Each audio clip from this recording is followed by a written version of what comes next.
রোদ গরমে মাঠে ঘাটে মরে যাচ্ছি। জুস খাবো যায়।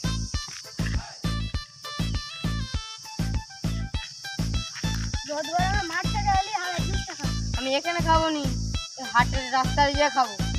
চল তাহলে তুই হাটের রাস্তায় যে জুসটা খাবি, ওখানে জুস ভূত আছে। ভূত থাকুক যাই থাকুক, আমি জুস খাবো। ঠিক আছে তাহলে তুই চল যা।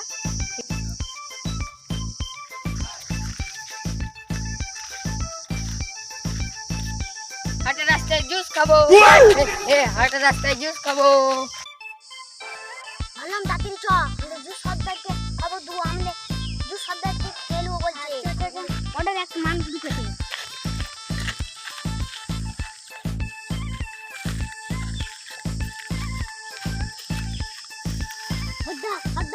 আমাদের বর্ডারে একটা মানুষ ঢুকেছে, বলছে তোমাকে খেয়ে নেবো। সে কি খেয়ে নিবে? তবে যা আছে সব দিয়ে দে, সোনা মোনা যা আছে সব দিয়ে দে। আমাকে যদি খেলায় তাহলে আর জুস খাবো রে, আমি জুস খাবো রে। হুজুর দয়া করে আমাকে খাবেন না, আমি তোমাকে একটা সোনার মতো গাছ দিচ্ছি। সেই গাছে তুমি যা ফল মাংবে তাই পাবে। তবিন দে গাছটা হাতে, সালমান দে সোনাগুলো হাতে তুলে। দয়া করে আমার সর্দারকে খাবেন না, তুমি সোনাগুলো দিয়ে দিচ্ছি। আমাকে খাবেন না, যাও। জুস খাবো রে, আমি জুস খাবো রে। আমি কিছু করলুনি, আমাকে সোনার গাছ